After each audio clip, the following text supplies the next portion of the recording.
Hi, and welcome to the Long Range Shooting and Custom Rifle Building podcast presented by Wolf Precision Incorporated, where we learn about and share long range shooting and custom rifle building. I am your host, Jamie Dotson, and welcome to the show.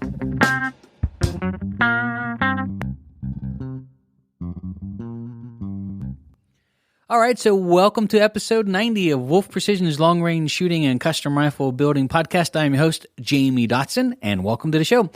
In this episode, we have Tom from Alpha Munitions on for a great podcast to talk about Alpha Munitions, the founding of it, the manufacturing of world-class brass made right here in the good old USA. So thank you so much, Tom, for taking the time to come on and do an interview with us. We were really excited for this one. So without further ado, here we go. All right, so just in a minute, we're going to have Tom come on and for a great podcast. We're really excited for this one. We'd also like to take a few minutes and thank our sponsors, Krieger Barrels. Krieger is the maker of fine cut rifle barrels, and they also have KriegerDirect.com where you can log on, purchase your barrel, and have it in as little as 2 to 3 business days. So if you're in the market for a world-class barrel, stop over to KriegerDirect.com. That's KriegerDirect.com today.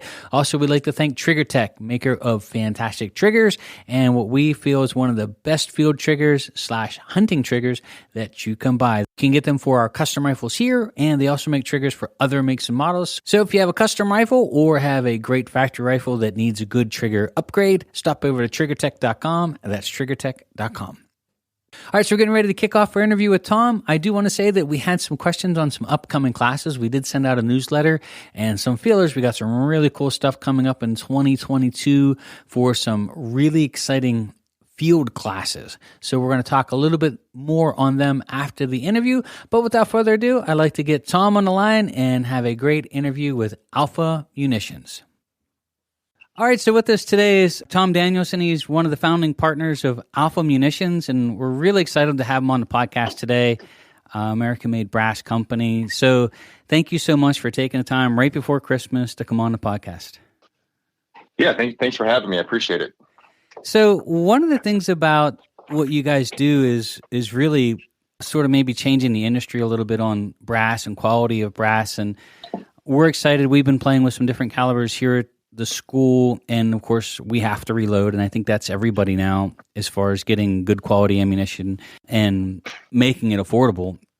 But could you go over a little bit of the history of your company and let viewers know sort of where you started from and what got you motivated to start a brass manufacturing company here in the United States?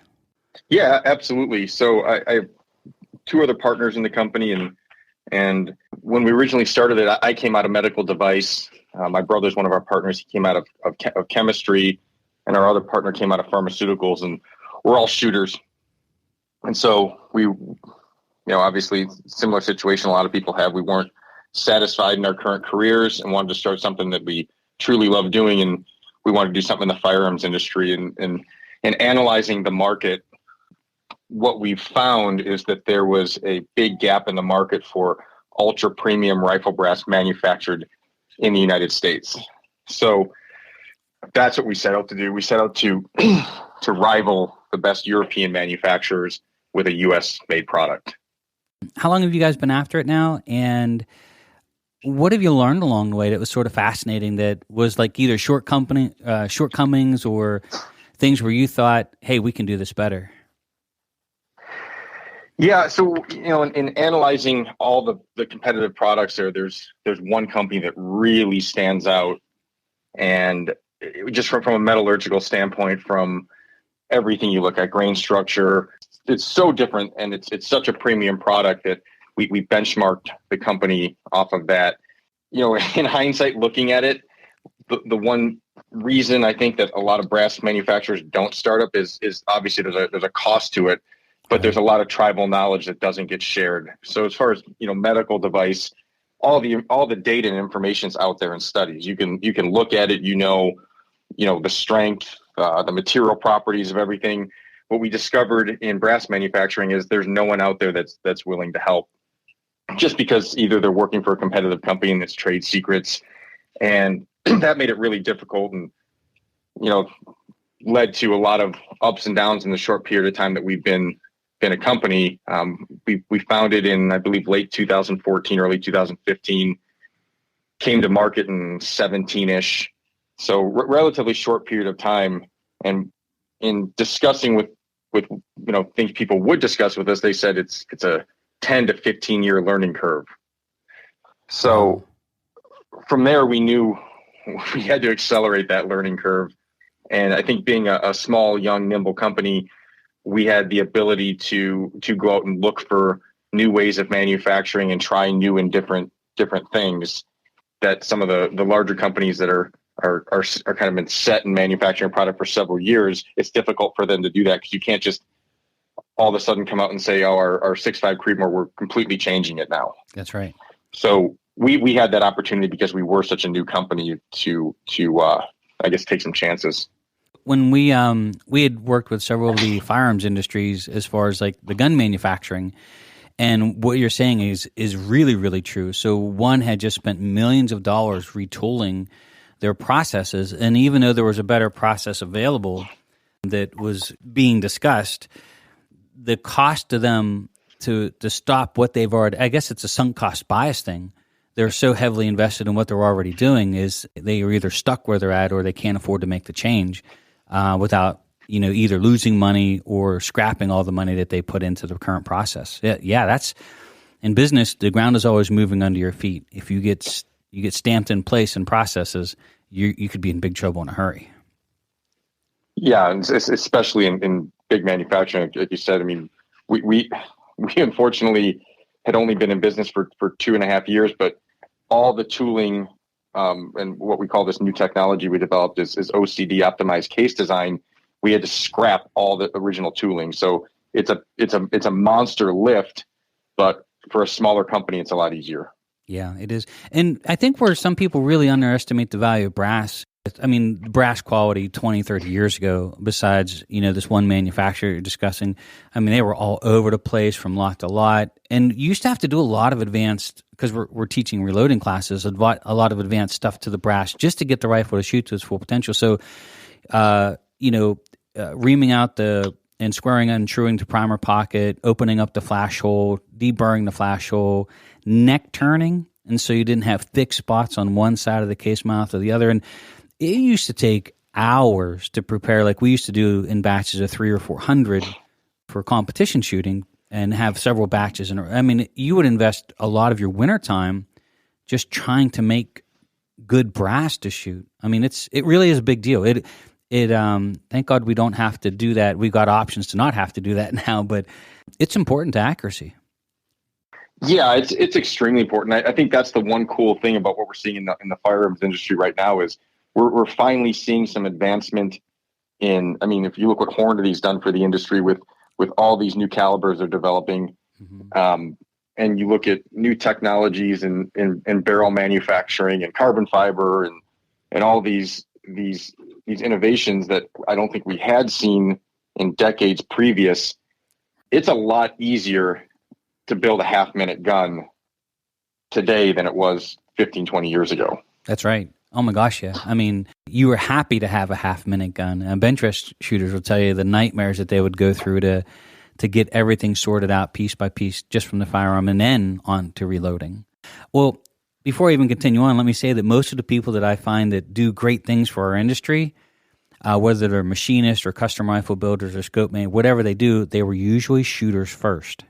And they got passionate about, I mean, they know why they're doing it. I mean, they're not just in the business to make a project or a widget to sell. They're shooters. And so they're really passionate to make sure that it's right because it's something that they intend to use. Yeah, absolutely. And that's where even our individual backgrounds came into play. From a medical device perspective, I had the pleasure of seeing, we were 3D printing titanium over a decade ago. We were using advanced materials and all these really advanced machines and gauging equipment and new sensors. So able to take a lot of that and bring it into what we're doing here. From a chemical perspective, most brass is cleaned with sulfuric acid. Well, sulfuric acid is a nasty product, and we said we don't want our employees exposed to it. We don't want to be exposed to it, and we don't want the environment to be exposed to it. So we developed our own surfactant-based cleaner that can go right down the drain. So yeah, it's taking knowledge from outside industries and then bringing into the firearms industry to improve the product and the experience. Yeah, because if you step back and look at some of the manufacturers out there now, in some of the facilities that I've been into, some of their equipment hadn't been updated in decades. I mean, it's some of the manufacturing that you see, not all of it, but at least years past, for a lot of the older established companies, it was like stepping back in time. Yeah, if you look at a lot of the ammo manufacturing equipment, it's World War II era. Yeah. And yeah, even now, I don't know what level of investment there is in updating that equipment, even with the way the market is today. It's I don't think it's being updated. It's kind of, if it ain't broke, don't fix it. So it's interesting, and I think it's just, we've had some stagnation in the industry, and I think it took a company like a Hornady, which is a private family started company, right, to say we're going to do something. We're going to do something different. We're going to make changes, and that's the perspective we're looking at. Is we can take some risks, and we can try some new things, and we can develop wildcat calibers, and we obviously don't have the horsepower to get a case SAMI'd or SIP'd, but hey, the community wants 6-dasher, so let's develop 6-dasher, and the nice thing about our community is we leaned on the shooters to really help us do that. And the amazing thing about the firearms community is we all come together for a common cause, and it's amazing how helpful everybody is. It is. It's funny it turned to a manufacturing conversation, like talking about the industry itself, and then we'll get on to the brass stuff, which I find fascinating. But just to throw out there, like I was at a big show with some of the major manufacturers that had since gone bankrupt twice, and some of their lead engineers and some of their executive for that division. And the 2 or 3 gentlemen that were there were all in their like 50s and 60s, and this is probably like 10 years ago. And any new idea brought up by the engineers, anything new that was, they were instantly, shooting it down. They were, this isn't how we've always done it. This is how we've always done it. And I said that to one guy at a show, and I really made him probably angry with me, as I said, one of the reasons why the industry has been so stagnant for 20 years is because people like you in a position that you're in aren't willing to look and try new things, or give people the freedom to experiment a little bit, and you stop the change from happening or even having a chance to. So that's pretty cool when new industries or new businesses come along. If they do it right, they can really sweep some people off their feet because they have the freedom and the flexibility to experiment and try new things and see if it works. Oh yeah, and these companies get so big, and the executives that are making these decisions are probably not shooters. That's right. And if they are, they're so far removed from the individual shooter that they're not seeing what's actually needed and what the shooters want. And that's what's really important to us, is we try to get out to as many PRS competition matches as we can every year, bench rest matches, F-class matches. So we try to get out. We shoot them, and we go just to spend time with the shooters and see what they need and what they want. That's right. We say it in the shooting school here all the time that 80% of the people in our industry don't shoot. So the people that are making the firearms, making the ammunition, making the bullets, most of those people honestly do not shoot. They're there for a job. Yeah, it's very true. I think that the amazing thing we're seeing right now is we're seeing a lot of small, nimble startups take on these giant legacy companies and beat them. Yeah. So with new technology, new innovations, and I can tell you, I know the people that run those companies, and every one of those people are shooters and are out talking to shooters and finding out what the community wants and what the community needs. Yeah, fantastic. It's really awesome. This is a great time to be in the shooting world because everything's really starting to benefit the shooters and every aspect of the quality. It's better than it's ever been. And I think it's going to really start getting leaps and bounds soon. So one of the things that we had talked about in the past, and I'm just absolutely fascinated by it, is how you're making your brass, what you're doing with it. But, I'm hooked on the 22 Creedmoor, and so that's what we've been talking about over the phone for a while. And the information and the data that you were sharing for that just absolutely blew me away. It's something I've never never thought brass would be capable of doing. So could you talk a little bit about like how you developed, how you're making your brass, if what you can share with us, like what's making it better, what was the consistency part, and then the longevity and what you're seeing, like, for example, in the 22 Creedmoor, what you're capable of doing with your brass. Yeah, absolutely. I mean, first and foremost, the most important thing for us is when a customer receives our brass, that we wanted our customers to receive it the way we want to receive it. So it comes in a custom ammo box, hard plastic box, individual 100 packs. You can load the brass, and there's a piece of foam in there that protects the loaded ammo, and you will never have dented necks. If you do, call us, we'll replace it. It's that level of experience. If you're going to buy a premium product, it better be perfect. Right. And the goal is, being a premium product, we have to charge more for it because our cost to produce it is more. But if that brass will last 2, 3, 4 times as long as a less expensive product, then it's actually cheaper to buy the more expensive product. So that's the ultimate goal. In looking at and analyzing, many companies and looking at the performance window of, say, a 6.5 Creedmoor piece of brass, I think we all know this. Depending on the brand, the performance window is drastically different. And in looking and studying the companies, there's one company that was just leaps and bounds ahead of everybody. I mean, no one's even close. So we said, okay, that's the company that we have to benchmark, and our product has to be as good or better than that product. So, one of the ways we produce is we use single point tooling, which means every single piece of brass on, say, a 6-dasher runs through the exact same set of tooling. And what that does, it means the internals are identical. So if there's 3 sets of tooling, you have tolerance stacking on 3 sets of tooling. That's right. So you're going to have variation on the product. So, manufacturing, we manufacture a lot slower. Where in a shift, some of these bigger machines can produce 150,000. We're producing 10 to 12,000, but it's 10 to 12,000 pieces that the internals are absolutely perfectly identical to each other. So, that's a big part of it. And, the last 2 or 3 years, what we've been working on is getting the strength of the case to match the consistency of the case. And that's where this OCD technology comes in. It's hard to discuss how we do it just because it's a proprietary process. Mm-hmm. But what we've been able to do is create the hardest brass we've ever tested from any company. And what that's going to do is several things. It's obviously going to last a lot longer, but because it's so hard, the material in the case head and other parts of the case is moving less in subsequent firings. So what we're seeing is, if you're shooting certain brands of brass, and let's say you get in your 5th firing, sometimes you're going to have to reset your shoulder bump die. That's right. Because that material's moved in a way, and that's not going to be consistent across the life of the brass. What we're seeing with the hardness and the hardness gradient of what we've developed, it won't change. And we've had people test even the 22 Creedmoor.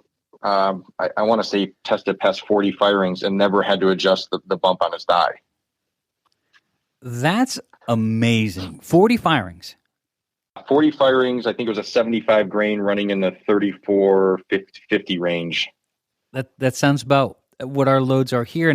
And for those that don't reload, we always use a full length sizing die, and we bump to the tightest case because just like Tom is saying here, as you get an intermingle of all the machines that made that brass, they're all a little different. They can all have different internal volumes. But then as you're shooting in your 2nd and 3rd firing, you go to work 10 rounds through the gun, and you get to the 6th round, and it's a tight close because that one didn't bump or needed to bump more than the others.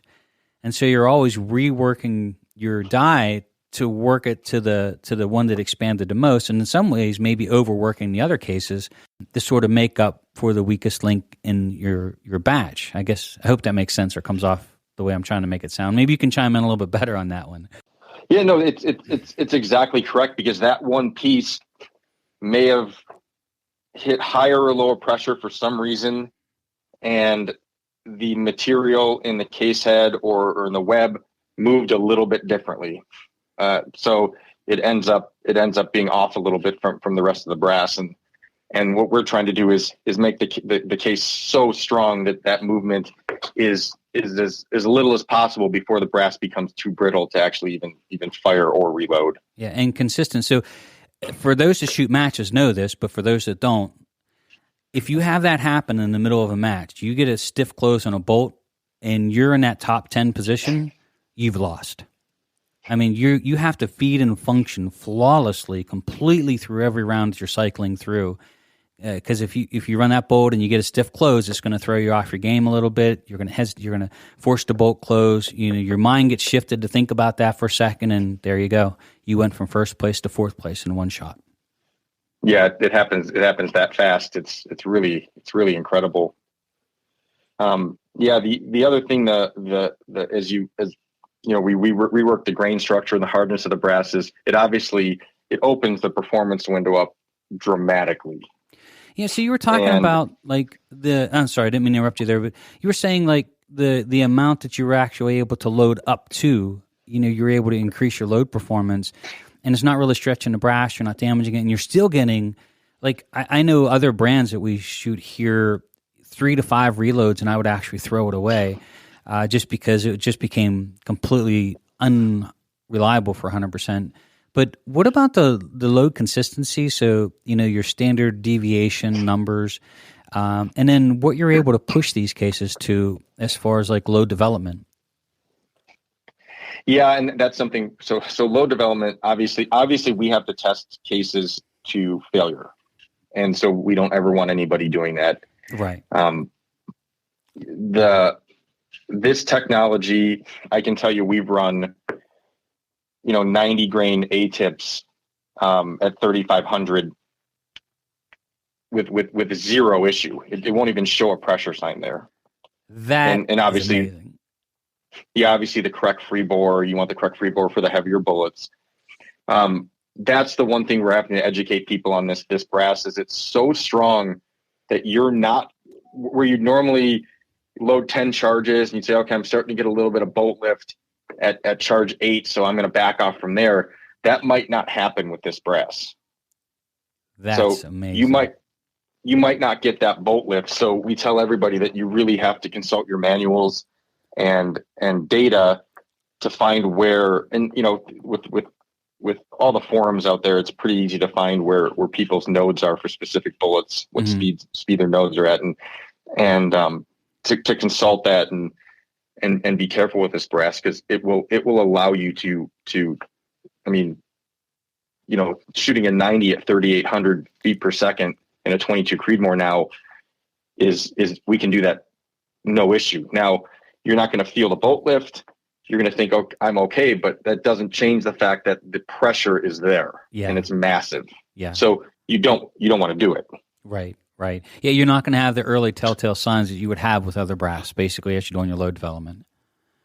Right. But the benefit of that is if now you're going to run a normal load of, say, a 75 at 3420, the brass is going to last a lot longer and it's going to be incredibly consistent through the life of the brass.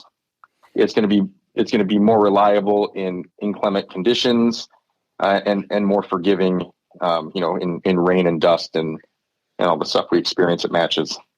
What do you tell guys that, I guess maybe some questions that we had been asked to ask you, when you offer like 22 Creed or 6.5 Creed, when people ask, hey, should I get large rifle or small rifle primer? We tell them, what do you have the most of? Because some people are running out of this, that, or the other thing. But what would be your answer to somebody that wants to know, why they would choose a small rifle primer or a large rifle primer now that they have the option? Yeah, and that's a great answer. For 98% of the shooters, what I say is, what do you have, especially in this day, what primers do you have the most of? So you'll see a lot of talk where they'll say, well, small rifle primer brass shoots lower ESs and SDs compared to large. The question is, in doing that testing, was the same brand used, or were you using brand A and brand B? And that alters everything. So we've tested 260, 6.5 Creedmoor, 6 Creedmoor, 308, and a couple others. And what we tested is the large primer versus small primer across multiple firings, and we didn't see any statistical difference in standard deviations and extreme spreads across either. So what we tell people is, what primers do you have the most of? And the small primer obviously is going to last longer. That's awesome. Yeah, great. What about reloading and full-length sizing die, neck sizing? What years past, what we would tell guys, especially in match shooting, is we would use a full-length sizing die with an expander ball, because we were always trying to make sure that they all had their shoulders bumped back properly because of that one that needed an extra bump. But what's your reloading procedure do you recommend with your dies there? And can you tell me, going right along with that, what about chamber dimensions across the boards? Because you've got all of the different reamers and people customizing stuff. So sizing, what do you recommend there? And then talk a little bit about the differences between the brasses and chamber dimensions and some things that people can run into with that stuff. Yeah, absolutely. Sizing wise, I mean, personally, I run my brass through a full length bushing die. I know there's, some people like true full length sizing die. Some people like the bushings. Mm-hmm. It's, I think it's personal preference there. Mm-hmm. The bushing dies obviously allow quite a bit of variability if you want to try and change up new things with specific neck tensions. Mm-hmm. And I will always run my brass through a mandrel. And I think the button that you're using is perfectly acceptable. I do a secondary operation where I will run it through a mandrel. And, I tell people the most important aspect of it is that there's consistency across your loading process. And when you first start reloading, it's really important to take a lot of measurements to ensure that your setup is consistent across, 100, 200, 500 pieces. So take measurements constantly when you first get your setup put in, make sure that you're getting consistency across that. And, once your setup's good to go, then you can, reduce the amount of measurements that you're taking across your reloading process. But, I don't know if one die is better than the next die, but for us, it's consistency. But you do use a full length sizing die, bushing regardless. And then you're not using an expander ball in the bushing die. You're full length sizing with the bushing, and then you're running it through a separate die with an expander in it. Is that correct? Is that correct? And there's some new dies coming out from Short Action Customs and Area 419 that it's going to be integrated with a true mandrel. So you'll be able to take a piece of brass and size it, decap it, and mandrel it in one step. Oh, nice. Which is, it's another demonstration of shooters going out and seeing what shooters want. And they're developing new products that make the reloading process more consistent, easier, and faster. Awesome. And then the OCD technology you were talking about with the case design, what was setting the bar for you guys? I mean, case internal dimensions, consistency there, the hardness, and I mean in that area, what do you think people are going to get case life? And I guess a third question to follow that up would be do you recommend they anneal at all? Yeah, so the consistency in the case we had prior to OCD, and that's that single point tooling that I was talking about. So we had the extreme consistency across a lot, and then even lot to lot. Okay. What the OCD development was to give the largest performance window of any brass in that specific caliber. Mm-hmm. And that's adjusting metallurgy, hardness at various points in the brass. And, you got to look at grain structure, all of that. And so it's kind of two separate things. So the consistency we set with this single point tooling, and the OCD technology is more of a metallurgical performance window measure. So, okay. That's kind of where that is. So bringing kind of two things together to make a product that performs as good or better than anything in the world. And do you recommend annealing when they're going through multiple firings? Because we used to not anneal because 10, 15 years ago, any type of consistency was just hard to achieve with an open flame and all the gadgets that are out there. But now they've got like the amp annealer. And do you recommend people anneal the brass, and how often, if they have a good quality annealer, of course? Yeah, and again, it really depends on the discipline you're shooting. If you're just out plinking, then honestly, I don't know if you need to anneal. If you don't want to, I don't think you're going to have any issues until you get upwards of 9, 10, 11 firings. Wow. We tell people if they want to anneal, then do it consistently. So especially with the amp annealers and the induction annealing, it's so consistent that if you're going to go that route, then just do the same thing every single time. Right. And in theory, the nice thing about annealing is that your hardness values in the neck and shoulder should theoretically be the same every single firing, where if you're not annealing at all, that brass is getting work hardened every single firing. And there's obviously some variation there in neck tension, the way the bullet is released. But so if you got the annealer and the amp annealer and you have a really good setup, then and you have the time, then why not do it every single firing? Yeah, it makes sense. And do you anneal before or after you size your brass? Probably going to be a question someone's going to ask. Yeah, that's $1 million. I'll ask you. What do you think the answer is on that? I actually anneal it before I size it. Yeah, and you're going to see arguments on that. I anneal before I size it, so it's I think because of the sizing process, the way it was explained to me is it doesn't really work harden a brass like firing does. And so get it to that temper or that anneal that you want, and then it just runs through the dies a little bit easier, and you'll get that really good neck tension that you're after. Absolutely. And in production, the last thing we do is we do a final anneal on the brass. So I don't know, that would be an interesting thing to study and test and see if there was any difference in either method. I've seen people be really successful with both. Mm-hmm. How about trimming? How often has that changed at all? Are you getting more firings between trimmings? Yes. With the OCD brass, you should see a lot more firings between needing to trim because the brass isn't flowing as much inside that case. So in brass that has different grain structures and maybe softer, the material is going to flow a lot more. So you may be trimming every 2 to 3 firings, where this OCD brass you'll be trimming a lot less often. And how about case lubes?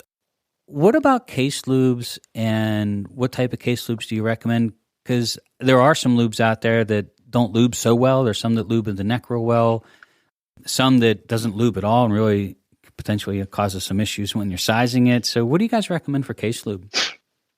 Yeah, it's funny you asked that. It's actually something we've been looking at lately. And we have a very specific proprietary product we use in our manufacturing process. And it sounds like it's simple. I just got to get the case lubed up and I can form it, but that's not the case at all. When you start working with these chemical companies, it's very specific properties that you need to properly size a case. And granted, we're taking a tube and tapering it completely down. But with that said, what we've looked at is, you have a lot of products that are, I think some of them are like flaxseed oil, and some people use lanolin and alcohol, and it's kind of all over the place. But we're actually going to be launching a lube product, which is the exact same lube that we use in our manufacturing process, because it is specifically designed for forming brass. That is awesome, actually. That is awesome. Yeah, and also, like the Hornady One Shot is a great product. It also depends on your setup. Are you sizing on a progressive? Are you sizing on a single stage? If you're sizing on a progressive, the Hornady One Shot's a phenomenal product because you can hose down all the cases and throw it in the bowl feed and you're off to the races. Where if you try to use a different type of lube and drop it into your collator, you're probably gonna have some problems after you run enough through. Right. Yeah, for sure. What about the company from here? What do you guys have new coming out for 2022? And then what do you have for new cases that are coming out? What's been popular as far as the cases that you're selling or the cartridges that you're selling? What do you guys see coming down the pike?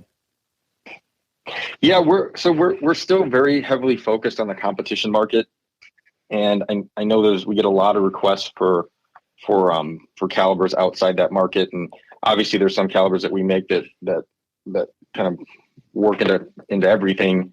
So we have a few competition calibers that we're going to be launching here in the next 3 to 6 months. Honestly, it's raw material dependent because the industry is really strained right now.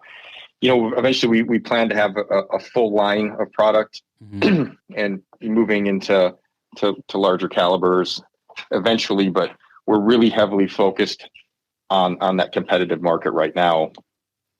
And I think it's where companies are judged. It's where we've heard a lot when we started up. You can make claims of how good your product is, but how many championships and world records do you have? That's right. That's exactly. And right. So that's been our focus. And this year we should have, I think it's depending on the rule changes, but up to 8 world records that were set with using alpha brass in the IBS bench rest shooting. And the product was used by the winner of the PRS finale and the AG Cup finale. So we're really pleased that shooters are trusting our product and winning with it. And that's going to continue to be our focus for 2022. And then from there, we look to expand into, I know everybody wants the 6.5 PRC, the 300 PRC, and some of those calibers. That's the plan. And last question, what got you guys to make the 22 Creedmoor? Because, there's lots of calibers that come and go over the years, and I really got hooked on it. I thought it was a phenomenal, potentially capable hunting cartridge besides, a match cartridge. And I was just shocked that, you guys decided not just to make small rifle, but large rifle and all of that. So because the caliber is so near and dear and I'm so excited about it, what got you guys to make it? I mean, it's not something that people say, well, hey, we're going to make the 22 Creedmoor. It's a fantastic cartridge, but what got you on board? Yeah, honestly, it's my brother was the one really pushing it. And the answer is fast 22s are really fun. So for varmint hunting, prairie dog hunting, we weren't even looking at it as a competition cartridge. We were looking at it as more of a varmint round. Mm-hmm. And yeah, he just said, let's see if we can produce it. It's always the first question, especially when you're necking something down that much. Right. Because let's see if it's even viable in production. And then when you shoot it and you get that giant smile on your face when you're reading the chrono and looking what it did downrange. So it's, what we've seen with it is because it's so overbore, you got a lot of powder, that it can be a finicky case. But what we're seeing with the new technology in the OCD is that it's so much easier to load for now. And I think it's going to really open up the window for shooters and we're seeing the obviously coyote hunters and varmint guys are really, really jumping on board with it. Yeah, and when you say finicky, to those that don't reload yet, some cases can be a little bit more challenging to find a great load for, or just real picky on the exact load that it loves. And that's the finicky part that you're talking about. Yeah, powders and where if you look at some of the competition calibers, like all the BR based variants, so 6BR, 6BRA, 6 Dasher, you can shoot those from 2,800 up to, depending on which one, up to 3,000, and they're gonna shoot great. Yeah, if you get powder in the case and a primer and a bullet, it's probably going to shoot pretty good. Exactly. Where some cases just take a little bit more tuning, where you're not going to have that giant node of in velocity where it will shoot, where you really just have to do a lot more work in load development, which you will find it, but it just takes a little bit more work. So what we're seeing with the new OCD technology is it makes that process quite a bit easier. And when your description of like when people come off the gun when they shoot it, so we changed our shooting school rifles to 22 Creed last year, and everyone that shoots it for the first time, the first thing they do after they pull the trigger and they see how hard it hits the steel, because it hammers on steel, is they look at you, they pull back, they look at you, and they got this grin from ear to ear, and they're like, "What was that? That was cool." I mean, it is just a fun cartridge to shoot and capable. I think the 75 grainer ELDs that we were shooting here at the school, we were right about that 3,400 mark, and we were 5.9 mils to 1,000. Yeah. That's insane. Yeah. It's insane. And with a low recoil, and I don't even know, I don't know if you know what I don't know offhand what the kinetic energy it has at that range, but it's really impressive. Yeah, it's I think if I remember correctly, I think we're right around 650 to 700. But I think when we shot the 88 grainers, we were still hovering right around 1,000 foot-pounds, somewhere between 600 and 700 yards, with a 3,200 foot per second load, and that's crazy. Yeah, I mean that's crazy. That's there's some 7 mils. We make a 7 Sun. I think at 600 yards. With an A-tip, you're right around 1,200 foot-pounds of energy still. So you're doing almost that with a 22. Yeah, and with such little recoil, like we built a rifle yesterday for a gentleman, his son is 12, that a female shooter, a young shooter, legitimately could build a really good hunting rifle within reason, as long as they kept a good quality bullet design. But they not only go out and enjoy the daylights out of the rifle because they're not getting walloped around, but it really is a capable cartridge for lots of different things. I mean, I built mine in 16.5-inch barrel. I'm going to take it out mule deer hunting, shooting either 77 grain solids or an 85 or 90 grain bullet. I mean, the 243 shooting an 85 grain bullet through the 80s and 70s was the mule deer cartridge.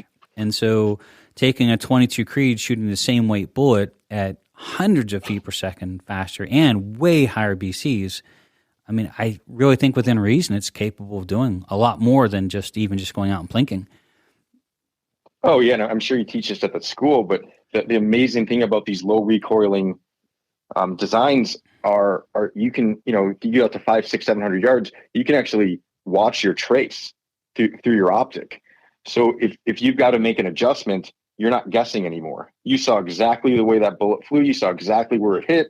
And you know what the adjustment you have to make to get back on target. So I think that's what people are understanding now is recoil management. If you got the kinetic energy, you got it. So right. Now having a rifle that has much better recoil management versus a 300 Win Mag, where as soon as you fire it, it's you don't know where the muzzle went, and you're definitely not watching your trace. Yeah, and when you get back down on target, if it's a live animal, it's probably running somewhere, and you probably don't know which way it went. Right. So that's really the appeal to some of these newer, more efficient calibers. Well, we were playing with the 88s, not to make it a 22 Creed podcast, but we were playing with the 88s out to 1,000. We had an 88 grain, 26-inch, 22 Creedmoor, right around 32-ish match speed, and then we had a 6.5 Creedmoor. And we weren't letting the spotter know who was shooting. And he had a hard time at 1,000 yards saying which caliber he thought that was. I mean, that's how hard those 88 still impacted that target at 1,000 yards, that you couldn't really see a significant difference. Where years past, the lighter recoiling calibers just didn't hit hard enough to even know that you hit the plate, let alone put a significant splash on it. Yeah, I mean, absolutely. Velocity makes a big difference. It does. So is there anything you would like to add in for the end of the podcast, or anything you'd like to talk about? No, I think we covered it all. It's I really appreciate you having us on, and we're very accessible to customers. So if anybody ever has any questions, we have obviously Facebook, Instagram, and a contact form on our website, and we get back to every single customer with whatever questions they have. So we try to be as accessible as possible. Yeah, I mean, customer service has been great. I mean, we have a bunch of 22 Creed brass coming here, and every time I call or email, that is really awesome. So, Tom, thank you so much for taking all your time this morning to come on the podcast. We really appreciate it, and we'll be doing lots of reviews. We're bringing all the brass in for our shooting school. It's going to be Alpha Brass, and we're just excited to have an American-made, super high-quality brass here available now that we can use. So, thank you so much for taking the time to come on. Yeah, we really appreciate that.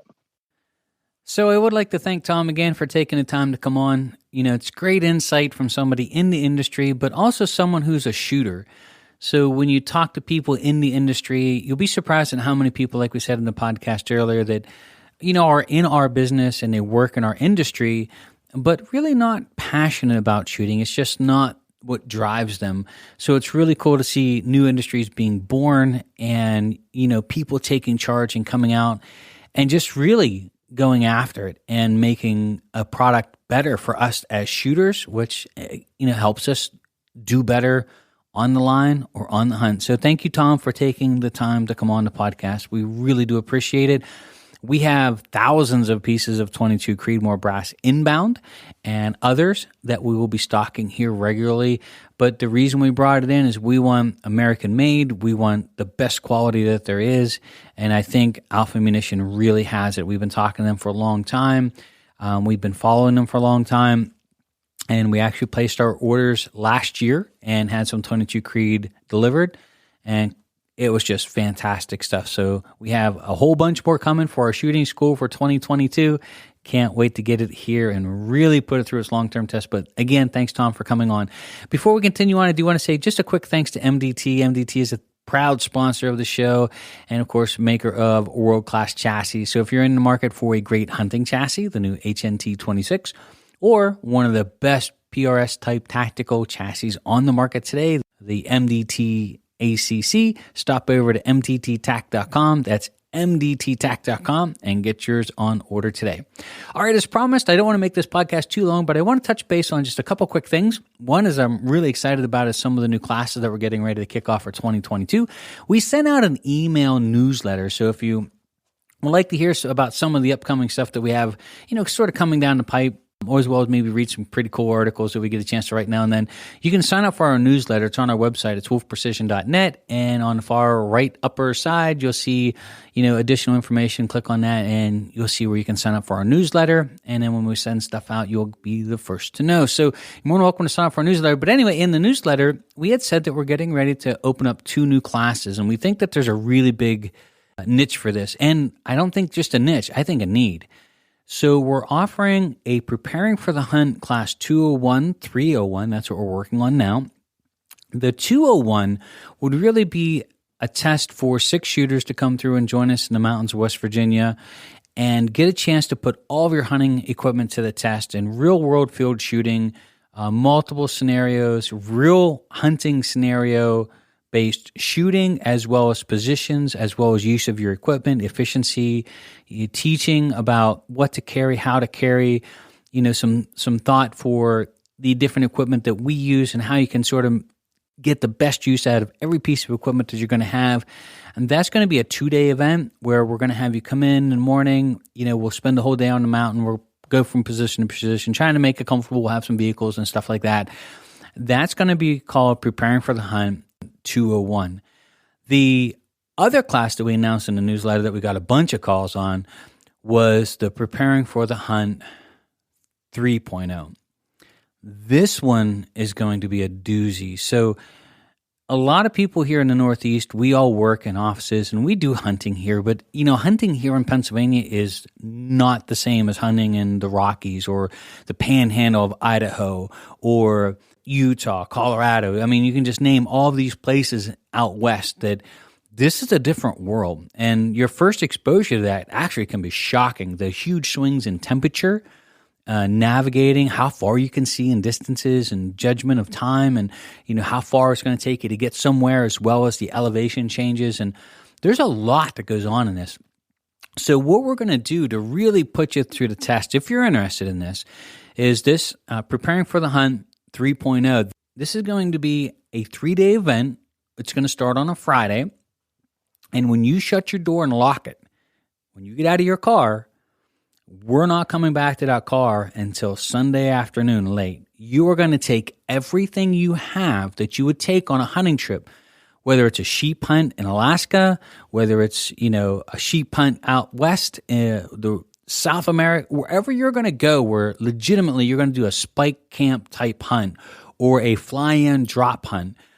We're going to put you through the test. We're going to take you out and help you try and work with and experiment with all this equipment that you don't want to go out there and it be your first time using it, or realizing some of the things that either weren't up to par or things that you didn't think about that, oh my gosh, I should have brought something like that. So this is going to be a Friday afternoon. We're going to pack up. We're going to have our packs, our rifles, a small tent, all of our food, everything that we're going to need with us. And we are not coming back until Sunday. So we're going to work our way around through the mountains, and we're going to cover lots of great subjects. Like one of the things that was really cool that we're talking about is doing a pack check where we're actually, while we're taking a break and lunch, we're going to have everybody dump their packs out. And we're going to go through all the equipment that you're carrying, where you're placing it at, things you could use differently, things you could pack differently. You're going to get a chance to try all of your camping equipment, your cold weather gear, wet weather gear. We're going to try to do this, I think, the second week of May, so where we're in higher elevations of West Virginia. It's about as close as we can get to simulating the Rockies on the eastern seaboard. They can get snow this time of the year.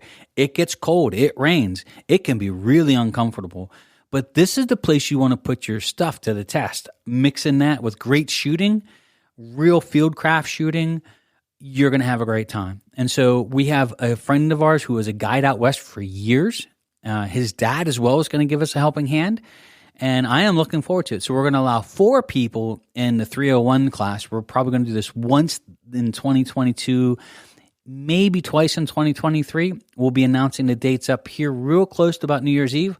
But if you're really into hunting and you really want to put your stuff to the test, we're looking forward to having you. It's going to be a great time on the mountain, probably make some fantastic memories, but that's going to be the Hunting 301 class. You can stop over to wolfprecision.net. You can sign up for our newsletter when we actually announce the dates or when we make this site live for registration. So we'd also like to take just a minute and say thank you to everybody who's taken the time to leave a really cool message or feedback on the podcast on all the different platforms. We really do appreciate it. It helps us a lot in our standings. And of course, we'd like to let you know that the upcoming classes for custom rifle building are posted live. And so what we've done is we have for the armory, you can come in with the purchase of all of your components, and you can come in and build your rifle under our guidance. It's included into the cost of the components, so it's no charge. And if you would like to do a range day with your new custom rifle, then you could sign up for the custom rifle building class, in which we're going to have 4 students come in. We'll build your rifles in the morning, go over everything, maintenance, replacement, parts, wear, tear. And then after lunch, we head off to the range to fit and zero and chronograph and start working with your new rifle. So we've got a couple new classes up on our website. You can stop over to wolfprecision.net and check out all the cool details there. Looking forward to having everybody in 2022. So this is our last podcast before Christmas. So I want to take the time to wish everybody a Merry Christmas and Happy Holidays. And thank you so much for all the support over the years, both at the school and as a business. We really appreciate it. So thank you so much for joining us. My name is Jamie Dotson. I'm your host, and you're listening to the Long Range Shooting and Custom Rifle Building Podcast.